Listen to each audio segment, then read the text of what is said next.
Waktu itu telah Allah desain, kata Nabi sallallahu alaihi wasallam, sejak mula penciptaan langit dan bumi itu akan berputar seperti itu saja. Jadi kalau sekarang misal jam 4.30 sore, besok pun nanti akan berputar waktunya sama, ketemu 4.30 lagi. Sore ketemu sore, pagi ketemu pagi, malam ketemu malam. Demikian selanjutnya. Yang merubah keadaan itu perilaku kitanya. Yang menjadikan ada bangunan di kanan, di kiri, kemegahan, di depan, di belakang, itu kinerja kitanya. Jadi kalau ada orang-orang yang hanya diam saja, tidak memanfaatkan waktu, tidak digunakan dengan baik, itu disifati oleh Al-Quran sebagai orang yang rugi. Ya, jadi orang beriman itu bangun dari tidur, dia sudah punya rencana yang jelas.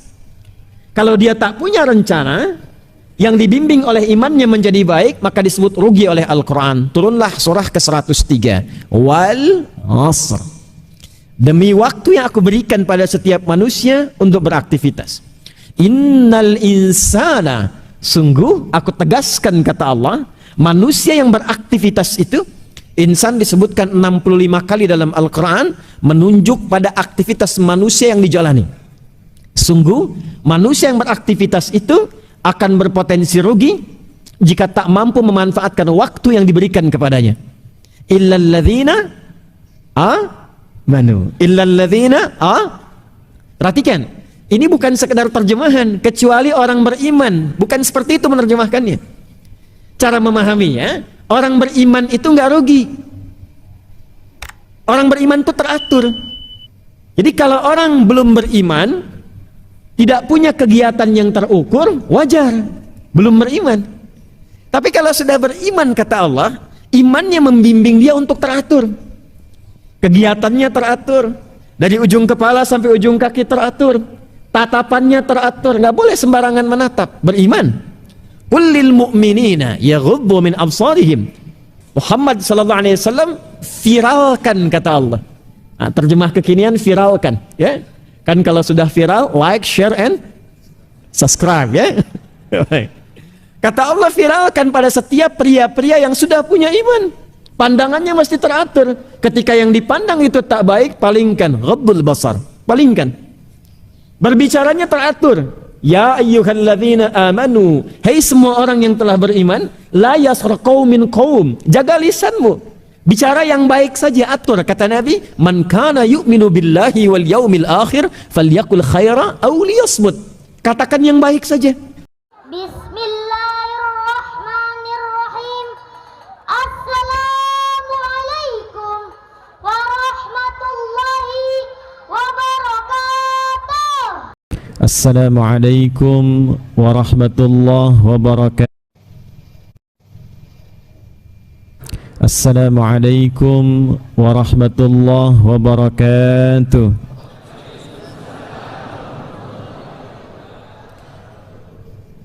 Alhamdulillahi wa kafa, wassalatu wassalamu ala rasulillahil mustafa wa ala alihi wa sahbihi wa man wafa. Amma ba'd, faya ahbaballahi wa ahbaba rasulihi sallallahu alaihi wasallam, أوصي نفسي وإياكم بتقوى الله فقد فاز المتقون فلا تموتن إلا وأنتم مسلمون. فقال تعالى يا أيها الذين آمنوا اتقوا الله حق تقاته ولا تموتن إلا وأنتم مسلمون. Saudara-saudariku, Bapak Ibu yang tanpa kecuali kami bermohon kepada Allah semoga seluruhnya sampai dengan sore hari ini ba'da asar dinaungi oleh rahmat dan ridha Allah subhanahu wa ta'ala. Perjalanan yang berliku, tidak mudah mengatasi kepadatan di jalan untuk sampai ke sini secepat yang bisa diusahakan. Tapi saya punya keyakinan lewat hadis Nabi sallallahu alaihi wasallam yang diriwayatkan oleh Imam Ibnu Majah dalam kitab Sunan beliau dari sahabat Abu Darda radhiyallahu taala anhu, qala Rasulullah sallallahu alaihi wasallam, man salaka tariqan yaltamisu fihi ilma sahhalallahu lahu tariqan ilal jannah.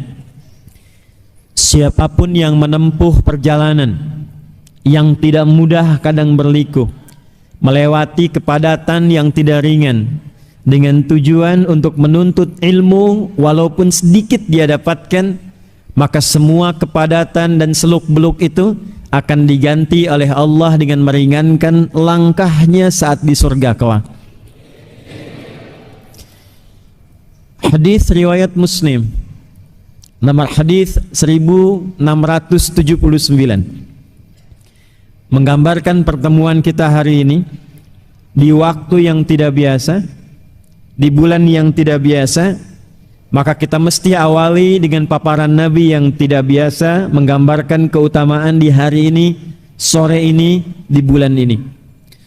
Hadisnya diriwayatkan oleh sahabat Abu Bakrah, namanya Nafi' radhiyallahu ta'ala anhu, dari Nabi sallallahu alaihi wasallam.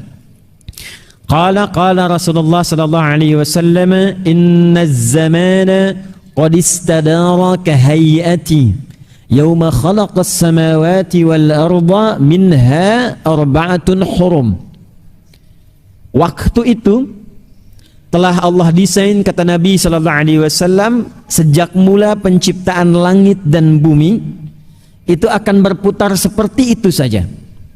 Jadi kalau sekarang misal jam 4.30 sore, besok pun nanti akan berputar waktunya sama, ketemu 4.30 lagi. Sore ketemu sore, pagi ketemu pagi, malam ketemu malam. Demikian selanjutnya. Yang merubah keadaan itu perilaku kitanya. Yang menjadikan ada bangunan di kanan, di kiri, kemegahan di depan, di belakang, itu kinerja kitanya. Jadi kalau ada orang-orang yang hanya diam saja, tidak memanfaatkan waktu, tidak digunakan dengan baik, itu disifati oleh Al-Quran sebagai orang yang rugi. Quran surah 103 disebut dengan surah Al-Asr. Asr itu waktu yang mengiringi kegiatan kita. Jadi sekarang pun Asr, nanti pun Asr. Secara momentumnya sekarang sore masa, nanti lail malam, nanti sabah pagi. Tapi setiap waktu yang terjadi itu yang kita isi dengan aktivitas, itu disebut dengan Asr namanya. Nah, ciri khas orang beriman, dia mampu menggunakan semua waktunya secara teratur supaya dia tata menjadi kegiatan-kegiatan yang dengan itu melahirkan manfaat-manfaat yang dia rasakan di dunia sampai dengan di akhirat. Jadi menjadi orang beriman itu menjadi orang yang teratur, menata waktu dengan baik. Karena itu di awal sholat, baru saat bangun tidur, kita diminta oleh Allah menunaikan sholat. Sholat pertamanya apa namanya? Ini kebanyakan main lato-lato kayaknya dia. Bunyinya kenceng tak begitu ditanya. Salat yang kita tunaikan pertama kali bangun dari tidur, salat apa namanya? Subuh. Kenapa disebut subuh? Itu ada artinya, ada maknanya. Seakar dengan kata asbah, sesuatu yang siap dengan rencana yang teratur. Jadi kalau orang Arab bertanya, kaifa asbahta? Itu artinya bukan sekedar bagaimana kabarmu pagi ini, tapi maksudnya engkau punya rencana apa yang akan dieksekusi dimulai pagi ini. Jam 7 engkau mau kemana? Jam 8 ada di mana? Jam 9 apa yang engkau akan kerjakan? Quran surah ke-81 di ayat ke-18. Demikian isyaratnya. Was-subhi idza tanaffas. Dan aku bersumpah demi waktu subuh yang dari mulai waktu itu kegiatan harus mulai ditata sesuai dengan nafas yang keluar dari tubuh kita. Ya, jadi orang beriman itu bangun dari tidur, dia sudah punya rencana yang jelas. Kalau dia tak punya rencana yang dibimbing oleh imannya menjadi baik, maka disebut rugi oleh Al-Quran. Turunlah surah ke-103. Wal asr. Demi waktu yang aku berikan pada setiap manusia untuk beraktivitas.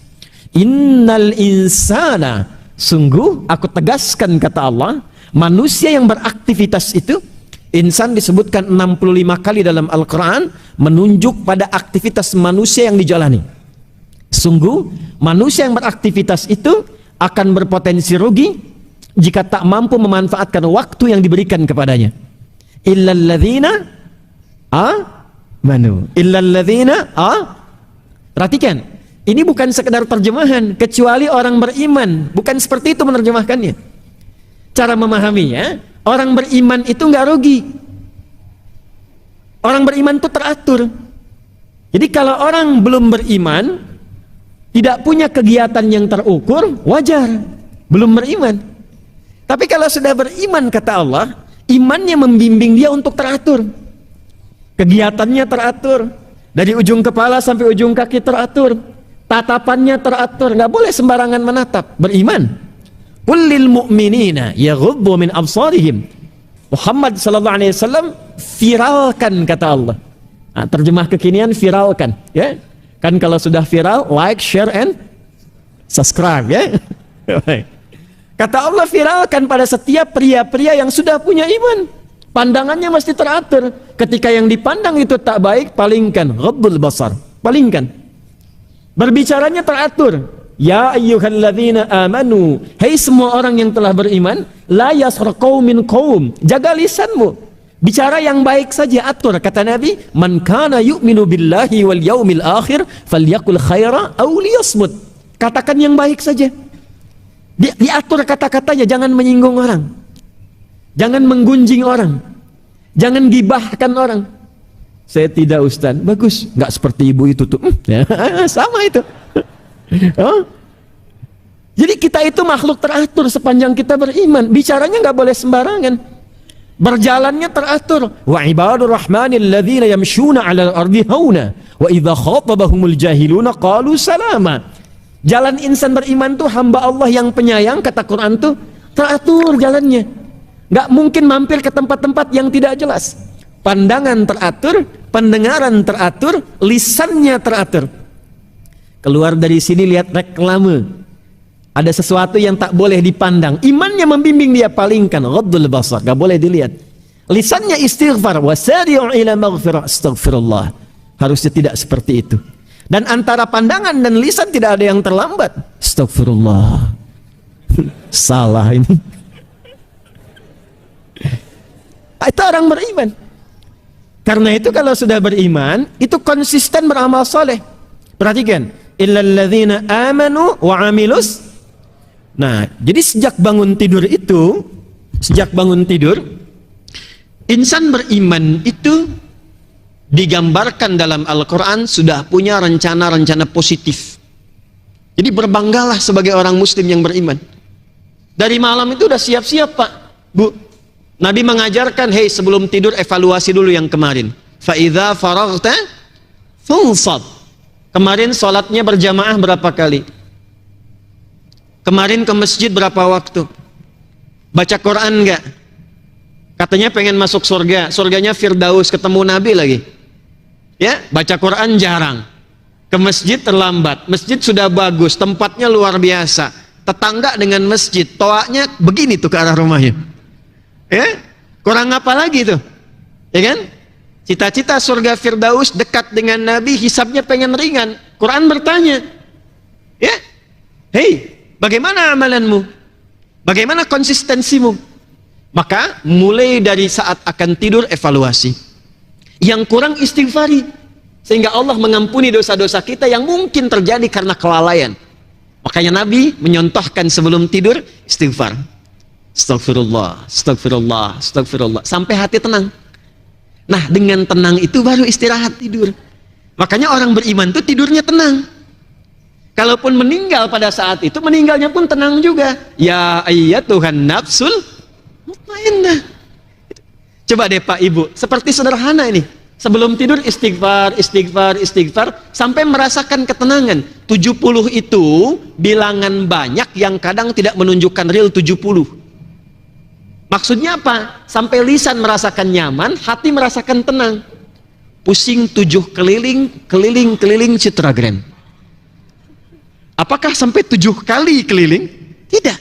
Saking pusingnya gitu ya.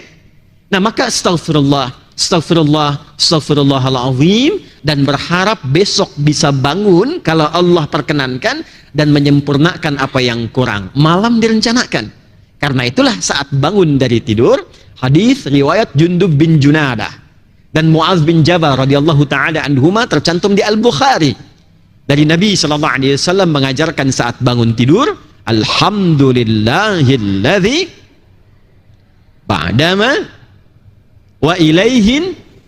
Pertanyaannya, paham tidak maksudnya? Tuh problemnya. Ya Allah, terima kasih. Aku bersyukur memujimu yang telah memberikan aku kesempatan kembali hidup sesuai ajalku. Yang mungkin saja dalam tidurku bisa wafat sesuai ajalku. Berikan bimbingan kepadaku ya Allah di hari ini, ilaihin nusyur. Nusyur itu menyebar untuk kembali. Berikan bimbingan kepadaku supaya aku bisa mencari bekal. Kalau pulang di hari ini sudah siap aku pulang. Itu maksudnya. Makanya kita siapkan rencana apa di hari itu. Kemarin saya cuma 4 waktu di Masjid An-Ni'mah. Sekarang 5 waktu, tuliskan. Saya pengen baca Quran hari ini 1 juz, tuliskan. Saya pengen sedekah sekian, tuliskan. Nah, saat itulah bangun dari tidur, Anda menghadap Allah membawa rencana itu, disebutlah subuh. Datanglah sujud kepada Allah untuk meminta kemudahan menjalani semua aktivitas yang telah kita siapkan. Itulah insan beriman. Dan itu yang wajib di-share, diingatkan. Sampaikan pada keluarga, bekerja sama dengan teman, mencapai satu kebenaran yang disepakati. Dalam bahasa Arab, kebenaran yang disepakati mutlak benarnya disebut dengan hak namanya. Disebut apa? Hak. Karena itu, semua kebenaran yang bersumber dari Allah disebut hak. Al-haqqu mir rabbika fala takunanna minal mumtarin. Wa tawasaw bil haq. Sudah beramal soleh, viralkan. Share. Maka Masjid An-Ni'mah memviralkan. Insya Allah nanti kita ada kegiatan, misalnya malam ini ada tahajud, malam ini ada mabit. Viralkan untuk saling menguatkan iman. Insya Allah imam kita datang spesial untuk mengimami, yang bacaannya bagus, viralkan.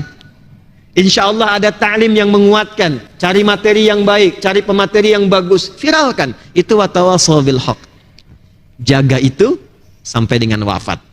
Silahkan, yang pengusaha berusaha, yang diplomat berdiplomasi, birokrat teruskan, arsitek teruskan, yang mengajar lakukan, konsisten dengan itu, watawasaw bis sabar, maka dia akan hidup dalam kemuliaan sampai dia berpulang kepada Allah.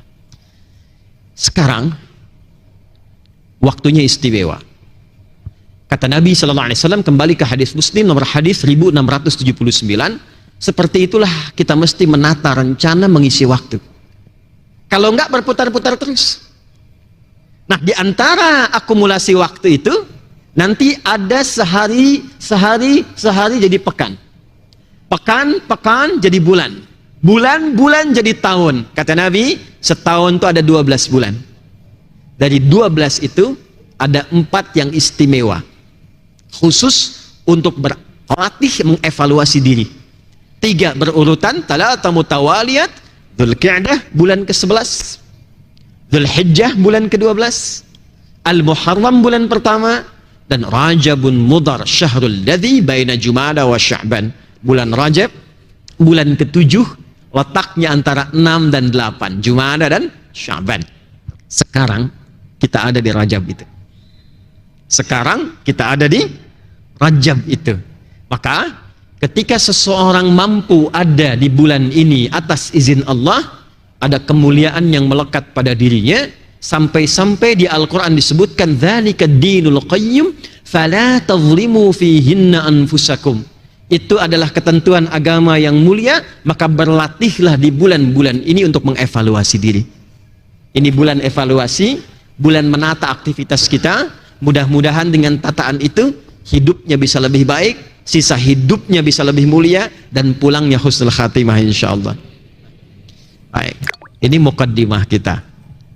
Sekarang pertanyaannya, bagaimana cara kita menata aktivitas dengan baik dan benar, yang saat bersamaan dunianya dapat, akhiratnya pun dijamin oleh Allah Subhanahu wa taala.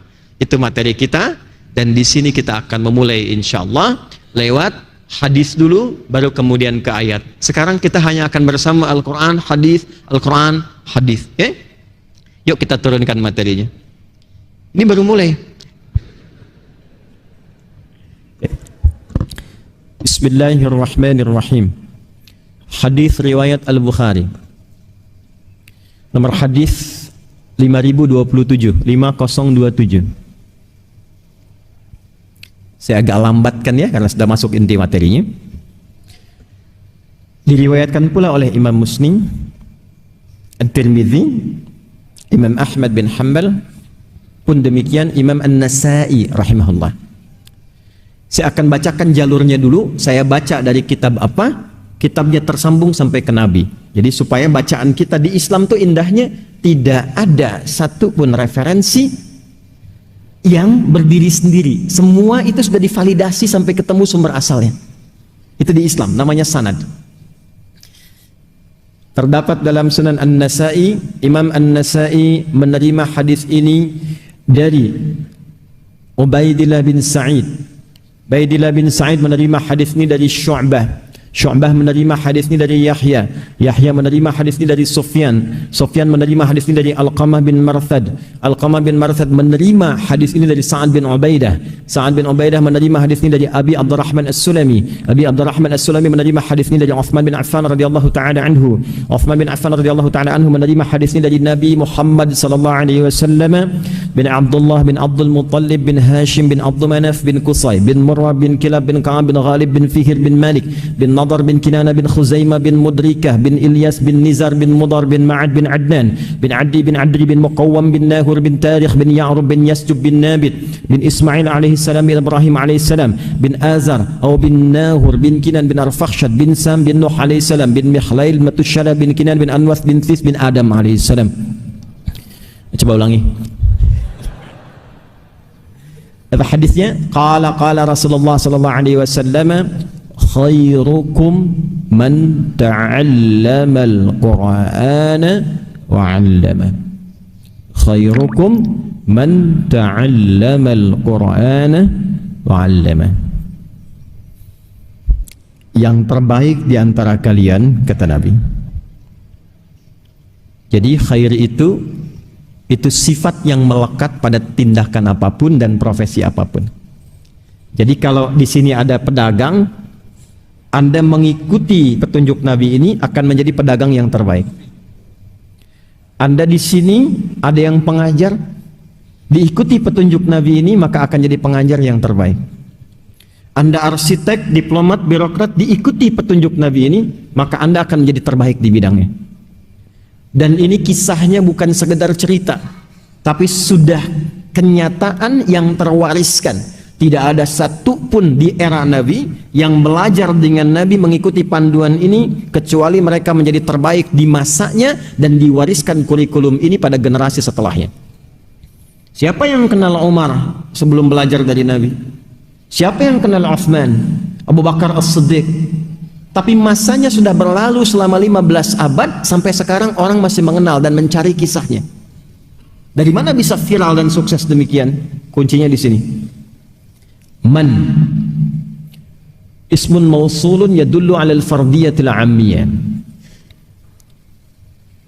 Kata sambung konjungsi kadang menunjuk pada subjek atau objek secara personal.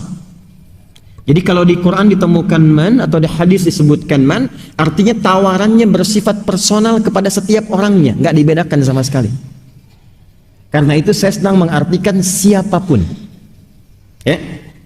Kan yang sekarang suka ada yang mengartikan barang siapa. Nah, saya agak menghindari penerjemahan barang siapa karena sampai detik ini saya belum menemukan memang itu barang punya siapa gitu.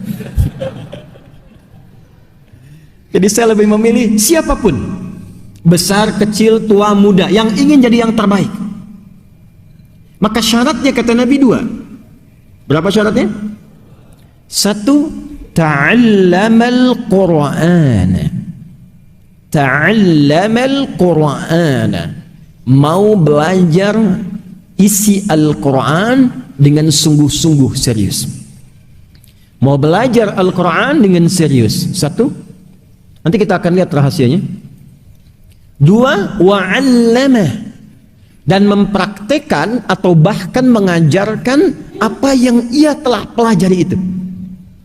Belajar kandungannya dengan sungguh-sungguh serius.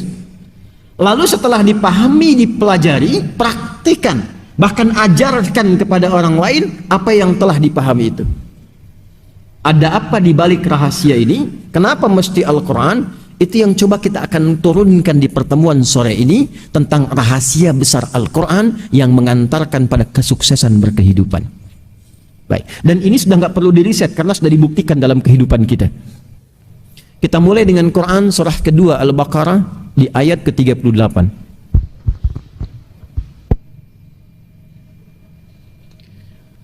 Mohon izin saya sedikit melambatkan uraiannya karena sudah masuk ke inti bahasan supaya mudah untuk didengar dan dipahami. Quran surah kedua Al-Baqarah di ayat ke-38. Paling kanan sebelah atas di mushaf standar. Qul nahbitu minha jami'a. Adam, Hawa, sekarang misi kalian di bumi akan dimulai. Siap-siap turun ke bumi. Fa imma ya'tiyannakum minni huda. Maka bersamaan dengan dimulainya misi kalian di bumi menjadi khalifah di bumi, turun, aku akan berikan pedoman berkehidupan. Tugasnya apa? Ini pedomannya. Ini kurikulum hidupnya. Jadi tidak ada satupun kegiatan Nabi Adam alaihissalam di bumi kecuali oleh Allah dibimbing supaya mudah dikerjakannya. Bersamaan dengan turun, ini pedomannya. Dalam bahasa Al-Quran, pedoman itu disebut dengan hudan namanya. Apa namanya? Saya tulis di sini ya. Faman tabi'a hudaya fala khaufun 'alaihim wala hum yahzanun. Jika pedoman ini diikuti, mau mengerjakan sesuatu, lihat pedomannya. Mau melakukan aktivitas tertentu, lihat pedomannya. Praktekan. Jika itu diikuti kata Allah, aku jamin semua aktivitasmu ya Adam plus keturunanmu, karena nanti bentuknya berubah jamak. Berubah jamak tuh. Fala khaufun 'alaihim. Perhatikan, pakai him tuh. Bukan cuman engkau Adam. Pedoman ini kalau diikuti anak cucumu, aku jamin semua aktivitas mereka akan lekat dengan dua hal saja. Fala khaufun 'alaihim wala hum yahzanun. Semua kegiatannya akan menenangkan, tenang. La khauf, tidak gelisah, artinya tenang. Wala hum yahzanun, dan tidak bersedih, menyenangkan, senang. Masya Allah. Di kantor senang, di rumah senang, dengan bertetangga senang, di sini, di sana, di mana-mana, dan tenang. Jadi sebetulnya desain kehidupan aktivitas di bumi ini menyenangkan. Apapun yang dikerjakan itu menenangkan dan menyenangkan. Seharusnya bekerja itu tidak banyak gelisah, tenang. Kalau tidak menenangkan, berarti ada pedoman yang tidak dilihat. Seharusnya di rumah tangga itu menenangkan. Kalau tidak pernah tuntas dan nggak pernah hadir ketenangan, maaf Pak, mungkin bukan yang banyak hartanya yang kurang. Mungkin bukan kurang tinggi kedudukan. Mungkin yang terjadi kurang dibaca pedomannya, sehingga tidak siap menyelesaikan persoalannya. Sejak Nabi Adam diturunkan, sudah ada hudannya. Nabi Adam selesai meninggal, muncul keturunan baru dari beliau, berkomunitas, komunitas. Quran surah ke-49 ayat ke-13. Tafsir dari Quran surah ke-4 ayat pertama. Kita mulai dengan Quran surah 4 ayat 1, saya agak cepat. Ya ayyuhan nasu taqu rabbakumul lati khalaqakum min nafsi wahidah. Hai semua manusia, bertakwalah kepada Rabbmu yang telah mencipta engkau dari bapa yang satu, Adam. Alladzi khalaqakum min nafsi wahidah, Adam. Wa khalaqa minha zawjaha. Adam diciptakan pasangannya Hawa. Wa batha minhuma rijalan katsiran wa nisaa. Dari Adam dan Hawa itu muncul keturunan. Jadi kalau kita mau teliti, kita yang hidup sekarang, itu kalau dicari genealoginya pasti tersambungnya cuma ke Adam dan Hawa. Jelas ya? Tidak ada yang ke hewan. Karena ada yang pengen keturunannya dari monyet katanya. Ya wis lah. Kita ke Adam ke Hawa. Karena itu kita disebut dengan Bani Adam. Disebutkan 7 kali dalam Al-Quran. Ya Bani Adam. Nah, Bani Adam ini itu cuma 2 jenisnya, nggak ada yang ketiga. Dia menyebar kemanapun cuma 2. Pindah ke Quran surah 49 ayat 13. Ya ayyuhan nasu, hei semua manusia, anak cucu keturunan Adam dan Hawa. Inna khalaqnakum min dzakari wa unta. Aku ciptakan kalian dengan keagunganku cuma 2 jenis. 1 dzakar laki-laki, kedua unta perempuan. Jadi anak cucu Adam itu cuma 2. Kalau bukan laki-laki perempuan, jelas ya? Kalau bukan laki-laki perempuan, ya. Jadi kalau Nia, Nia aja. Ya. Nama siapa? Nia Pak. Nama Nia. Yang benar nama siapa? Kurniadi. Identitas anak cucu Adam itu cuma 2. Kalau bukan laki-laki perempuan, kemudian menyebar. Wa ja'alnakum syu'uban wa qabail. Tempatnya bisa beda-beda. Ada yang di Citragen, ada yang di Cibuburnya juga berbeda-beda, ada yang di Bekasi, ada yang Bekasinya juga kemudian kota dengan kabupaten, ada yang provinsinya beda sampai beda negara. Kabilahnya tak sama sukunya, li ta'araf, untuk saling mengenal. Nah, dalam rangka mengenal ini, untuk membangun harmoni, memakmurkan misi yang Allah titipkan di bumi ini, maka setiap terkumpul komunitas baru sepeninggal sebelumnya, diutuslah seorang nabi dan rasul untuk membawa pedoman ini sesuai dengan zamannya, supaya tetap di setiap era berganti mereka tetap hidup senang dan tenang. Saking sayangnya Allah, Adam boleh meninggal, anak cucunya berkelanjutan. Karena itu disebut khalifah. Khalifah itu dari kata khalafa, yang saling menggantikan. Kita hidup sekarang, besok ada yang gantikan. Jabatan sekarang, nanti pensiun ada yang gantikan. Itulah khalifah.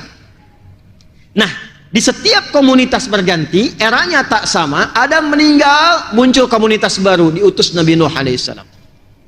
Nuh meninggal alaihissalam, nanti datang lagi komunitas baru, Nabi Ibrahim alaihissalam diutus. Demikian seterusnya. Tidak pernah diutus setiap nabi kecuali ditugaskan oleh Allah, nih sampaikan bimbingan ini, hudan. Saya cepat saja, kalau terlalu ke atas banyak waktunya terhabis dan terserap. Saya ingin tunjukkan cepat. Yang paling viral setelah Nabi Muhammad SAW kan ada Nabi Isa dan Nabi Musa ya. Nabi Musa kitabnya apa? Taurat kan? Quran surah ketiga ayat ketiga. Nazzala 'alaikal kitaba bil haqqi musaddiqan lima baina yadayhi wa anzalat Taurat. Perhatikan. Nama kitabnya Taurat untuk membedakan eranya, masanya. Jadi kalau disebut Taurat, oh ini masanya Nabi Musa. Zabur masanya Nabi Daud. Injil masanya Nabi apa? Isa alaihissalam. Tapi penting dicatat, Taurat itu nama pembedanya, tapi fungsinya tetap disebut hudan. Quran surah 17 ayat kedua. Perhatikan baik-baik. Wa ataina Musal kitaba. Dengan keagunganku aku berikan kepada Musa kitab Taurat untuk membimbing kaum di masanya. Wa ja'alnahu hudan, dan aku jadikan Taurat itu di dalamnya ada hudan. Ini tetap namanya hudan. Li Bani Israel. Untuk kaumnya, yaitu Bani Israel, dibimbing bagaimana hidupnya tenang, dibimbing supaya tenang, supaya nyaman, supaya senang. Nanti berganti ke Nabi Isa. Nabi Isa dapat apa kitabnya? Injil, untuk membedakan eranya Nabi Musa dengan Nabi Isa. Isa alaihissalam dapat Injil. Apa fungsi Injil di Al-Maidah? Fihi hudan. Itu hudan juga. Nah sekarang, maaf, Nabi Musa eranya selesai, Nabi Isa eranya selesai, tersisalah eranya Nabi siapa? Muhammad sallallahu alaihi wasallam. Karena beliau penutup para nabi dan rasul, dan penutup kehidupan sampai dengan berakhir, maka diberikan kitabnya yang paling spesial oleh Allah, dan fungsinya kembali ke sini hudan. Karena nabinya spesial, maka kitabnya diturunkan di waktu yang paling spesial. Malamnya jadi spesial, harinya spesial, bulannya spesial. Malaikat yang bawanya naik pangkat langsung ke tingkat tertinggi Sayyidul Malaikah. Tempat turunnya langsung diberkahi. Itulah Al-Quran. Malamnya, Quran surah 97, Inna anzalnahu fi lailatil, bersamaan dengan turunnya Al-Quran, semua amalan yang dikerjakan di waktu itu naik statusnya, pahalanya lebih dari 1000 bulan. Jadi kalau anda ngaji Quran cuman satu huruf nun, pas bersamaan malam itu langsung ketiduran, itu nunnya sama dengan baca nun lebih dari 1000 bulan. Kalau dikonversi 83 tahun tanpa henti. Nun, nun, nun, nun. Dan satu hurufnya berapa pahala? Berapa pahala? 10. At-Tirmidzi nomor hadis 2010. Man qara'a harfan min kitabillahi falahu asyru hasanat. Siapa yang baca satu huruf dari Al-Quran, dia dapat 10 kebaikan. Fadilahnya ini. Turun kemudian di harinya Jumat. Jumatnya naik status Sayyidul Ayyam. Turunnya di Ramadan. Ramadannya turun langsung diberkahi oleh Allah Subhanahu wa Ta'ala. Diturunkan lewat malaikat Jibril. Jibrilnya naik status langsung jadi Sayyidul Malaikah, pemimpin para malaikat. Turun di Mekah, Mekahnya langsung diberkahi. Turun di Yathrib, yang tertinggal langsung jadi maju kotanya Al-Madinah Al-Munawwarah. Al-Quran turun dimanapun, ada dimanapun, memberikan ketenangan pada pembacanya dan memberikan aura kebaikan di lingkungan tempat sekitarannya. Demi Allah saya katakan, Pak, Bu, yang DKM An-Nikmah nih ya, coba bikin program hafalan Quran di sini. Jangan jauh-jauh Pak, pesertanya anak komplek aja dulu yang muslim. Di sini. Silahkan Anda perhatikan. Demi Allah saya katakan, ketika ada 1-2 orang hafid ada di tempat ini saja, maka keberkahan akan dilimpahkan di lingkungan tempat ini. Nggak cukup dengan amin, coba dulu. Tes dulu. Di Quran itu unik, baru baca aja udah tenang. Nggak percaya silahkan Pak, ini udah mukjizat. Antum ibu misalnya sedang punya masalah nih, daripada bikin status yang nggak jelas, yang nggak mendatangkan solusi dan diupload di media sosial, Citagren mendung ya, saya ada solusinya. Lebih baik Anda ambil wudhu, bukan mushaf ngadep kiblat, itu baru pegang mushaf sudah tenang. Dan terkadang uniknya begini, begitu dibuka padahal acak itu, kok ayatnya sesuai dengan kebutuhan kita, bisa begitu. Wadduha, baru baca, punya masalah, tenang, nangis, tenang, walaupun solusi belum datang, tenang, cuman cepat ngantuk. Betul, karena ibadah, setan hadir. Kalau baca Al-Quran 1 jam gak akan ngantuk. Silahkan Al-Quran lihat di internet tuh, baca, sejam tuh dibaca aja. Al-Quran 10 menit setannya terlibat karena ada ibadah di dalamnya ya. Maka turunlah Quran surah kedua Al-Baqarah, saya cepat, ayat 185. Quran surah 2 ayat 185. Syahru Ramadan alladzi unzila fihil Quran hudal linnas. Ini fungsinya. Nah, ini inti pembahasan kita yang paling pokok. Sekarang kita akan bedah apa yang dimaksud hudan terkait dengan Al-Quran itu. Allah menyampaikan, aku turunkan Al-Quran dengan segala kemuliaannya ini bukan sekedar untuk dibaca. Dibaca bagus Pak, Bu, ada pahala. Tapi ingat, membaca sesuatu itu adalah pintu untuk mengetahui isinya. Anda kan kalau baca koran ingin tahu isinya kan? Baca majalah ingin tahu isinya kan? Nah demikian juga Quran diturunkan, kita belajar baca supaya tahu isinya. Jangan cukupkan kebacaannya. Betul, membaca itu ada pahalanya, dapat pahala, menutup kekurangan. Tapi kalau Anda cuma baca, nggak pahami isinya dan tidak dipraktekkan tuntunan di dalamnya, maaf, maka Quran akan sebatas jadi bacaan saja, tidak menjadi hudan dalam berkehidupan. Maka desain pertama yang Allah sampaikan kepada kita, Al-Quran itu kata Allah, aku siapkan menjadi kurikulum kehidupan, pedoman hidup untuk semua manusia sampai akhir zaman.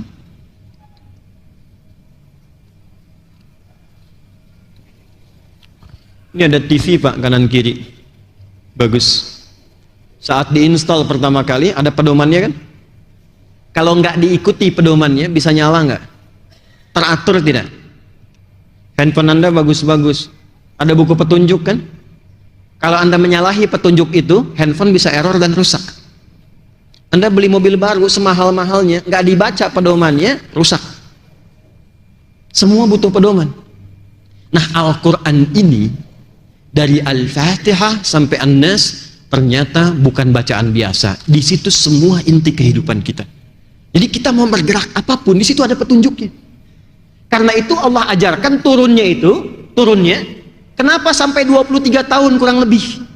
Supaya terasa Quran itu hidup dalam hidup bermasyarakat. Ada peristiwa, bimbingannya ayat ini.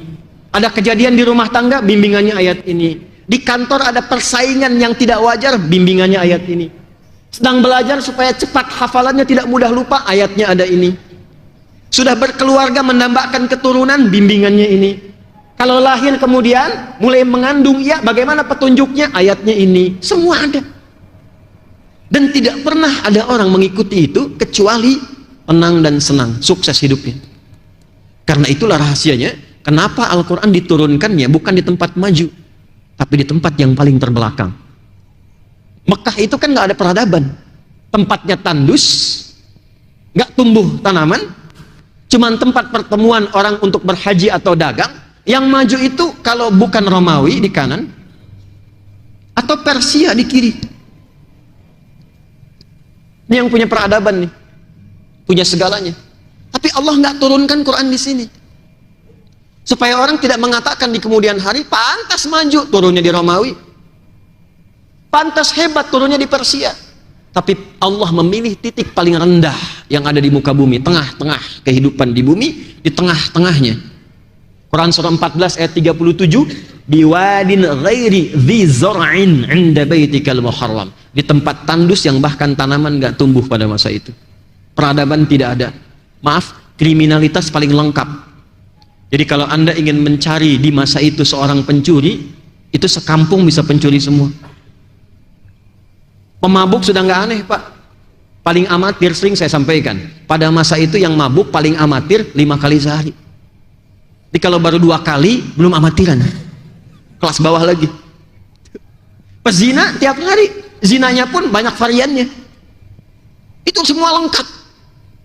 Dan untuk menyelesaikan itu semua, Allah tidak menitipkan tongkatnya Nabi Musa, bukan mukjizatnya Nabi Isa alaihissalam, tapi diturunkan Al-Quran dan merubah keadaan mereka dari jahiliyah jadi khaira ummah.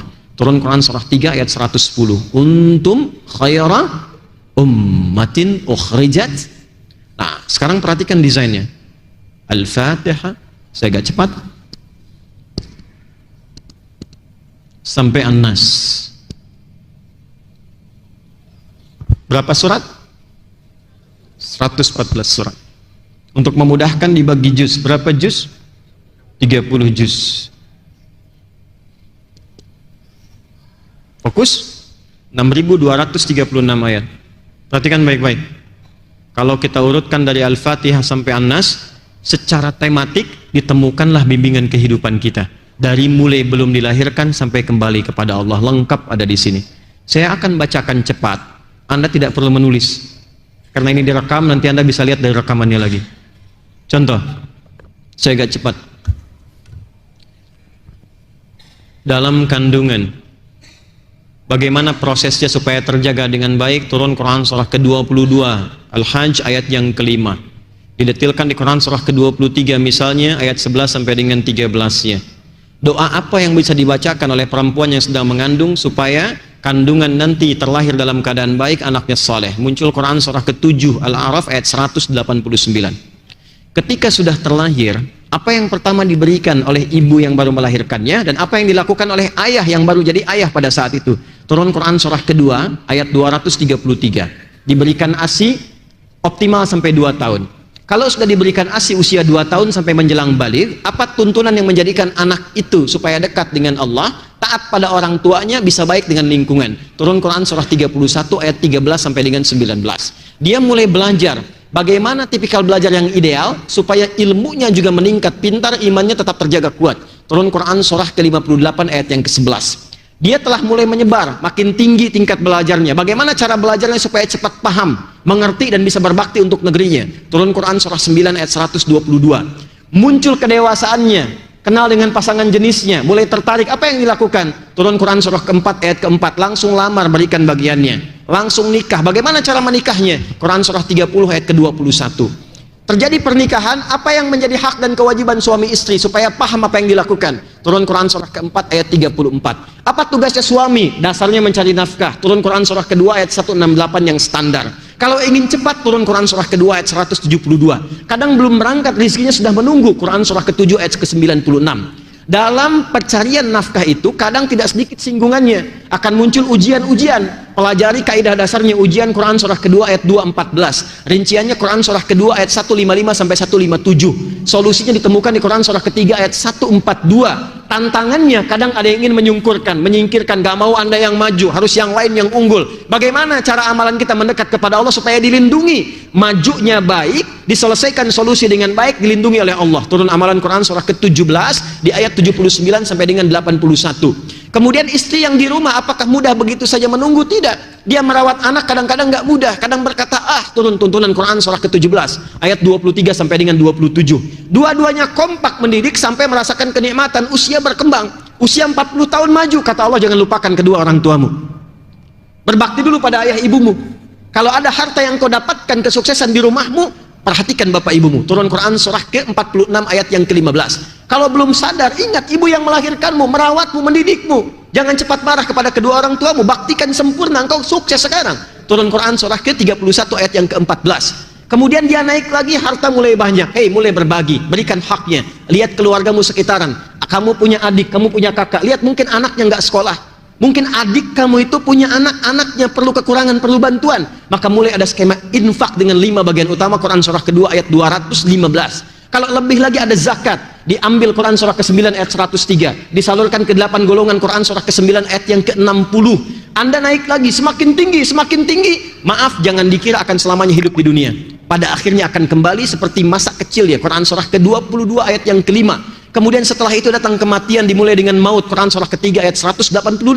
Yang bawa mautnya malakul maut. Quran surah ke-32 ayatnya malakul maut. Quran surah ke-32 ayat yang ke-11. Cara ngambilnya kalau ingin tenang, Quran surah ke-89 ayat 27 sampai dengan ayat yang ke-30. Ketika meninggal itu masuk ke alam kubur, bagaimana suasana di kubur supaya kita bisa siap-siap? Quran surah ketiga ayat 169 sampai dengan 172. Ada lagi detailnya di Quran surah kedua ayat 153 sampai dengan 154. Lalu bagaimana menunggu di situ sampai kembali kepada Allah? Maka akan terjadi kiamat. Turun satu surah ke-75 dengan namanya Al-Qiyamah. Maka di situ akan ada hisab. Saat dihisab itu ada penentuan, ada surga, ada neraka. Yang ingin ke surga dijelaskan dengan sempurna. Nih, yang pengen surga Firdaus, Quran surah ke-23 di ayat 1 sampai dengan 9. Yang pengen di taman surga, Quran surah ke-51 amalannya ayat 15 sampai dengan ayat ke-23. Yang pengen surga standar, nggak apa-apa, yang penting masuk surga deh, enak juga di situ. Quran surah kedua ayat ke-25. Jangan macam-macam. Selain surga hanya ada neraka. Jangan sampai engkau nestapa. Bagaimana ancamannya supaya kita bisa hindari? Neraka yang paling ringan, dicelupkan sedikit, seharinya 1000 tahun, 1 detiknya 48 hari, langsung hangus, hancur semuanya. Turun Quran surah keempat ayat ke-56. Kalau dia orang-orang yang terakumulasi keburukannya, ingkar kepada Allah, munafik sifatnya, maka ditempatkan yang paling dasar di neraka jahanam. Turun Quran surah keempat ayat 140. Tapi kalau masih hidup dia ingin berubah, diturunkan risalah taubat. Quran surah keempat ayat 143. Dicintai oleh Allah. Quran surah kedua ayat 222. Sampai dia pulang dalam keadaan husnul khatimah. Mana yang nggak ada? Ada semua. Kita itu makhluk teratur. Tentang jin diajarkan, turun surat jin, ya kan? Tentang malaikat disampaikan, hidupnya teratur, ada semua. Nah, dulu cara orang berinteraksi dengan Al-Quran, kata Abu Abdurrahman As-Sulami, tadi disampaikan hadisnya, mereka belajar Quran dengan Nabi itu dengan serius, pendekatannya yakin sebagai kurikulum hidup, bukan sekedar bacaan. Kalau cuma bacaan nanti sifatnya begini, simpan di rak-rak itu, dibaca nggak tuh? Dilihat, dilewatin, yang penting baca. Tapi kalau Anda menempatkan Quran sebagai pedoman kehidupan, itu pusat kebahagiaan kita tuh. Itu kunci kesuksesan kita tuh. Petunjuknya ada di situ. Maka demi Allah, setiap apa yang kita kerjakan, kita buru pedoman itu untuk kita lihat pedomannya bagaimana. Maka apa yang dilakukan oleh Nabi? Satu, khairukum man ta'allama, ta'ain lam mim. Tenang ya. Belajar itu ada dua kata, ada darasa, ada ta'allama. Kalau darasa itu belajar cepat. Ya. Kadang serius, kadang tidak. Jelas? Tapi kalau pakai ta'allama, taknya di ilmu sharaf, di antara maknanya menunjukkan kesungguhan, keseriusan. Serius. Jadi kalau ingin belajar Quran, kata Nabi, mesti serius. Sungguh-sungguh, istimewa kok menentukan kebahagiaan hidup kita. Serius. Bahkan saking pentingnya Quran, keseriusannya bukan hanya pada isinya, termasuk pada bacaannya. Karena itulah satu-satunya kitab di muka bumi yang dijaga oleh Allah sampai ke cara bacanya, itu Quran. Supaya nggak salah baca, salah paham. Sebab kalau bacanya salah, pahamnya keliru. Maka dijaga sampai cara bacanya. Yang ini panjang, yang ini pendek. Yang ini berhenti, yang ini lanjut. Ada ilmunya kemudian disebut dengan tajwid. Bacakan seperti ini, Allahu Akbar. Silahkan riset. Semua huruf dalam Al-Quran itu keluar di semua bagian tubuh kita yang mengeluarkan suara. Tempat keluarnya huruf, keluar semua dari situ. Dari bagian bawah di udara ini, adnal halak, sampai ke bagian luar di bibir di sini. Semua, nggak ada satupun buku bacaan di muka bumi yang saat membacanya mengeluarkan semua huruf di tempat semua keluarnya huruf di tubuh kita, kecuali Al-Quran. Dan indahnya, siapapun yang baca itu akan menemukan iramanya sendiri. Dan itu akan dikenal khas. Jadi Anda nggak butuh lagu, nggak butuh irama, nggak butuh formula-formula tertentu. Cukup ikutin cara baca dengan benar, keluar irama Anda sendiri. Alhamdulillahi Rabbil Alamin. Oh, sudah nih. Kan? Alhamdulillahi Rabbil Alamin. Ustaz Adi. Di orang tua kita tuh dulu bacanya biasa-biasa, tapi tahu itu bacaannya. Rasanya enak, indah. Karena itu beda Quran dengan formulasi musik. Ya, nggak ketemu gelombangnya. Di zaman Nabi itu sudah ada musik, kumpulnya di syair. Udah ada langgam syair namanya. Ada 16 langgam. Ada namanya tawil. Tawilun lahudunal buhuri fadailu fa'ulun mafa'ilun fa'ulun mafa'ilu kifana baqi min dzikra habibin wa manzili bisaqli wa bainad dakhuli fahawmali.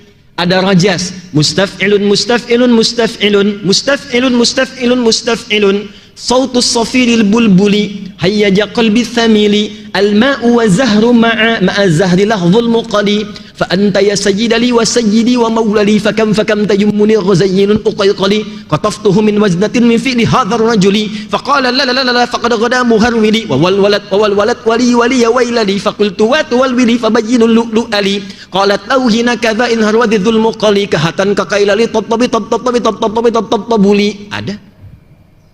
Halo? Madid, mufa'alatun mufa'alatun fa'ilatun mufa'alatun mufa'alatun fa'ilatun tala'al badru alaina min thaniyatil. Itu asalnya syair, ada rumusnya. Tapi Quran beda. Gak pernah ada orang jahiliyah baca Quran pakai formula syair, gak ada. Coba lihat, tala'al badru alaina, iramanya dipakai baca surat ad-duha misalnya, wadduha wallaili idza saja. Nggak ada baca begitu, karena sudah ada rumusannya yang terjaga. Jadi nggak usah kreatif. Jahiliyah sejahiliyahnya nggak pernah baca Quran pakai irama musik, karena mereka tahu beda. Jadi nggak usah maksa. Jadi imam di masjid An-Ni'mah salat maghrib, iyyaka na'budu wa iyyaka nasta'in, bubar jamaah. Alam nashrah laka sadrak, bubar. Dan gak enak ke telinganya. Enak. Jadi tujuan ada ilmu tajwid itu bukan untuk melahirkan irama supaya mudah dibaca dengan benar, paham isinya, tapi jadi pembeda akhirnya. Karena saat dibaca jadi obat, syifa. Makanya kenapa dijaharkan baca, supaya menguatkan kepada jiwa. Nanti penyakit-penyakit hati hilang. Itu nggak bisa berobat Pak ke apotik. Antum berobat ke apotik tuh, di sana ada poli gigi, di sana ada poli mata, poli telinga. Yang nggak ada cuma 2, poli hati 1. Tanya, saya pusing dok, apa yang dirasakan? Kepala saya penat kayak vertigo. Gejalanya apa? Itu kalau tetangga saya dia beli mobil baru, saya penat sekali. Nggak ditemukan obatnya. Ada. Ya, cuman 2 poli yang nggak ada, poli hati, poligami. Tenang bu, nggak akan saya bahas, tenang aja. Ya, itu Quran. Nah karena itu, kalau kita paham isinya, mulai dengan membacanya secara tertib, teratur, disiplin, ta'zim terhadap Qurannya. Nanti pertama yang akan Allah berikan bukan pahamnya dulu. Yang diberikan oleh Allah pertama kali pancaran aura kebaikannya sampai ke jiwa kita itu. Jadi bacanya bukan cuma di lisan. Bacaan Quran yang bagus itu sampai ke jiwa. Di begitu Anda baca, hatinya ikut bergetar. Itu yang dimaksud Quran surah ke-8 ayat yang kedua. Innamal mu'minuna alladzina idza dzukirallahu wajilat qulubuhum. Perhatikan, wa idza tuliyat 'alaihim ayatuhu zadatuhum imana wa 'ala rabbihim yatawakkal. Jadi baca Quran itu yang tertib, tenang. Lalu rasakan getarannya, kenikmatannya. Setelah itu baru kita keluarkan step yang kedua. Jadi ada 3 step nanti ya. Saya agak cepat, mohon izin. Belajarlah Quran dengan serius. Ada 3 tingkatan belajar Quran. 1, tahap bacaan, tahap pengenalan. Disebut dengan qiraah. Qiraah. Ini nggak butuh paham, karena baru mengenal. Ilmunya disebut dengan tajwid. Cara membaca Quran dengan baik dan benar. Ikuti dulu. Allahu Akbar. Baru kita membaca saja, itu sudah mendapatkan apresiasi langsung dari Nabi. Setiap hurufnya 10 kebaikan. Setiap huruf 10 pahala. Izin, yang disebut pahala itu bukan pendapatan dunia yang kita bisa raba sekarang, tidak. Itu value untuk bekal pulang ke akhirat. Ditampakkannya, sekarang ilmu yakin, informasinya meyakinkan. Nanti ada ainul yakin saat sakaratul maut, ditampakkan. Hakul yakin saat pulang ke akhirat. Ya, jadi kelihatan nanti saat akan meninggal, ditampakkan. Ya, kalau ingin cepat lihat ya silahkan ya, tapi kan sesuai ajal gitu ya. Nah, pelan-pelan. Ini tips dari saya. Yang Nabi sampaikan, setiap hurufnya itu 10 kebaikan. 10 pahala itu, 1 keduanya 500 tahun. 2 ketiganya 500 tahun. Tinggi nilainya. Dan rumusnya di hadis Muslim, pahala dan dosa itu saling nutup. Jadi kalau ada orang berbuat kesalahan, dia berbuat kebaikan, salahnya ditutup sama yang baiknya seketika. Jelas? Kalau Anda rajin baca Quran, menjaga diri dari keburukan dan menjaga diri dari perbuatan maksiat, begitu ada salah yang tak sengaja langsung tertutup.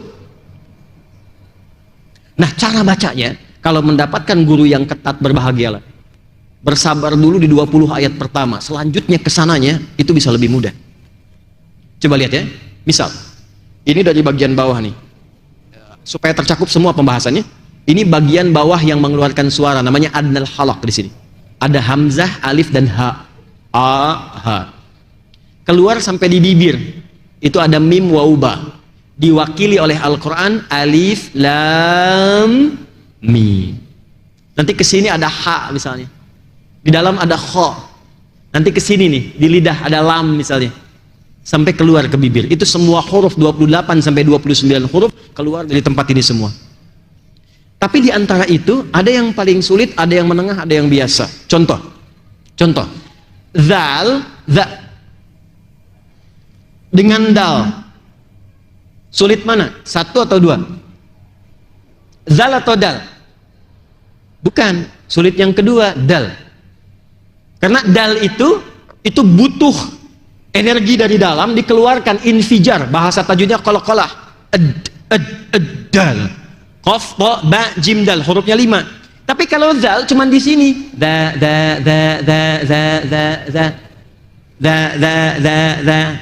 Enggak ada ledakan. Sebabnya itulah kemudian kita dilatih mengucapkan da dulu supaya lebih mudah diucapkan.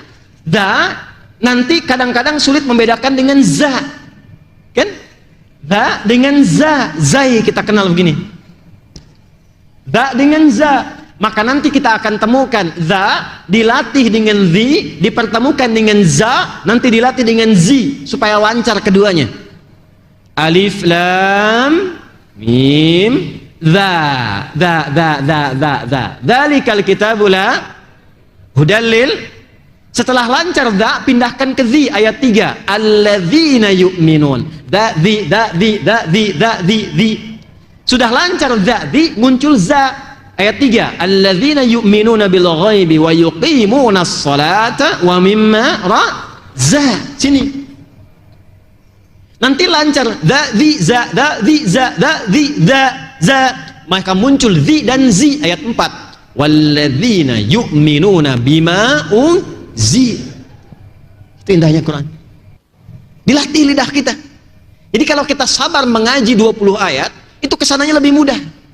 Makanya kalau di sini ada yang ngajarkan Quran ketat gurunya, alhamdulillah ya Allah, terima kasih. Ibu udah jauh-jauh datang, bu. 30 menit, udah bu, pulang, besok lagi kesini lagi. Nanti dikumpulkan di Al-Baqarah saat masuk ayat 71-72. Qala innahu yaqulu innaha baqaratun la dhalulun tuthirul arda wa la tasqil hartha musallamatun la syiyata fiha. Qalu al-ana ji'ta bil haqqi haqq fadhabahuha wa ma kadu yaf'alun. Yang sulit-sulit kumpul semua. Setelah itu lancar. Ini baca. Setelah lancar baca, pindah caranya ke inti bahasan kita sekarang. Bagus, silahkan baca one day one juice, one day one verse, silahkan. Cuma sekarang pindah, fasenya pindah, naik tingkat ke tingkat yang kedua, dikenal dengan tilawah. Apa namanya? Tilawah. Mulai memahami arti, mengkaji supaya paham. Orang tua kita cerdas dulu, nggak pakai banyak teori. Setiap ada yang ngaji, di sampingnya suruh ada yang nerjemahkan supaya jamaah paham. Saya tanya pada anda, kalau yang ngaji Qori kan, yang nerjemahkan siapa? Sari Tilawah kan? Ya kan? Cuman mungkin yang pertama menerjemahkan itu namanya Bu Sari, makanya Sari Tilawah. Coba kalau Pak Ferdi, mungkin Ferdi Tilawah. Ini sarinya nggak ada, sebetulnya tilawah saja. Ya, nggak ada sarinya, tilawah. Cuman yang pertama menerjemahkan busa, maka jadi sari asalnya tilawah saja, artinya 3. Awas ya, fokus. Tilawah itu punya 3 arti. 1, baca. 2, pahami apa yang dibaca. Yang ketiga, amalkan apa yang telah dipahami itu. Tilawah. Saya kasih contoh. Praktek pada ayat ibadah. Praktek qiraah dan tilawah pada ayat ibadah. Cepat. Apa wahyu yang pertama turun kepada Nabi? Iqra bismi rabbikal ladzi. Perhatikan. Kalimatnya qiraah, iqra. Perintahnya cuma baca, tidak menuntut paham. Kenapa? Sebab Nabi itu baca pun nggak bisa, apalagi paham. Itu maksudnya. Karena ummi. Iqra ma'ana biqari. Saya nggak bisa baca, saya nggak bisa baca. Maka muncul kalimat Iqra bismi rabbikal ladzi khalaq. Muhammad SAW, ikuti bacaan ini karena Rabbmu yang mudah menciptakan kamu, apalagi membuat kamu bisa mengikuti bacaan, gampang sekali. Nah, ini ayat kepada kita, kalau sedang susah, kembalilah kepada Allah. Itu mungkin tanda dari Allah langsung supaya kita memanggil namanya. Selama ini mungkin kita mengagungkan kemampuan kita, bisa kok bisa, dibikin susah supaya kita menyebut nama Allah, Allah supaya balik. Lakukan karena Allah, semua dibuat mudah. Tapi setelah ayatnya banyak masuk, ayat ini masuk, surat ini masuk, itu masuk, muncullah perintah sholat. Ketika muncul perintah sholat bermakna ibadah, kalimatnya berubah dari qiraah jadi tilawah. Turun Quran surah ke-29 ayat ke-45. Anda hafal tengahnya tapi nggak dibaca awalnya. Quran surah ke-29 ayat 45. Tengahnya, innas salata tanha 'anil fahsya'i wal, tapi awalnya nggak dibaca. Perhatikan awalnya. Utlu ma uhiya ilaika minal kitab wa aqimis shalah. Kata Allah, sebelum sholat baca dulu. Tapi bacanya pakai tilawah, utslu. Utslu itu kata perintah dari tilawah. Cuman persoalannya, mushaf sekarang terjemahannya sama, ikra dan utslu, bacalah. Padahal yang satu qiraah, yang kedua tilawah. Nah, kata Al-Quran, sebelum Anda sholat, saya sholat, kita sholat, baca dulu, pelajari dulu ketentuan-ketentuan sholat. Setelah itu pahami. Jadi bukan sekedar dibaca, tapi nggak ngerti apa yang dibaca. Sekarang jujur, tanyakan pada diri kita sendiri. Berapa kali kita menunaikan sholat? Berapa ribu kali ruku dan sujud? Dari sekian banyak menunaikan sholat, apakah paham apa yang dibaca dalam sholat? Ngerti nggak yang dibaca dalam ruku? Paham nggak yang diungkapkan dalam sujud? Betul sholatnya sah, menggugurkan kewajiban, dibaca itu gugur kewajiban, selesai, sah sholat. Tapi kekhusyuannya dapat nggak? Bagaimana bisa khusyuk kalau kita nggak ngerti yang dibacakan itu? Bagaimana bisa menikmati kalau nggak paham apa yang diungkapkan? Makanya tips dari Qur'annya, sebelum sholat pahami dulu, sehingga antara lisan, pikiran dan hati itu nyambung. Contoh, Allahu Akbar, lisan mengucapkan Allahu Akbar, pikiran menerjemahkan Allah Maha Besar. Jadi nanti pikirannya tidak sibuk dengan was-was setan. Ada setan khusus yang tugasnya hanya menggoda orang sholat. Nanti kapan lagi saya kesini, kita bisa ngaji 9 jenis setan. Ada fikih setan tuh. Ada 9 setan yang berbahaya. Itu harus dikaji, itu sumbernya hadis. Ada setan khusus nanti, setan penggoda DKM ada, Pak. Betul. Awal-awal bangun semangat, nanti begitu jadi bisa pecah. Gara-gara beda pendapat aja tuh. Ada setan wudhu, walhan namanya. Ada. Anda begitu wudhu baru mau sholat udah bingung. Tadi wudhunya benar nggak ya? Batal nggak ya? Batal nggak ya?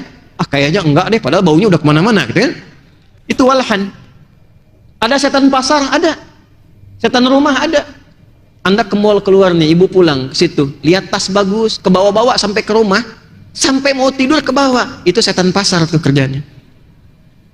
Ayah tadi ada tas bagus deh, Masya Allah ya, mamah kan itu masih banyak tasnya, kan kita dihisap. Oh iya Pak ya, ya Allah, mudah-mudahan diringankan hisabnya, tapi yang tadi juga bagus kok ya. Nah, ini ada setan penggoda orang sholat namanya khanzab. Khanzab ini dinasnya, tugasnya hanya saat orang sholat dibuka dengan takbir. Jadi sebelum takbir bisa fokus.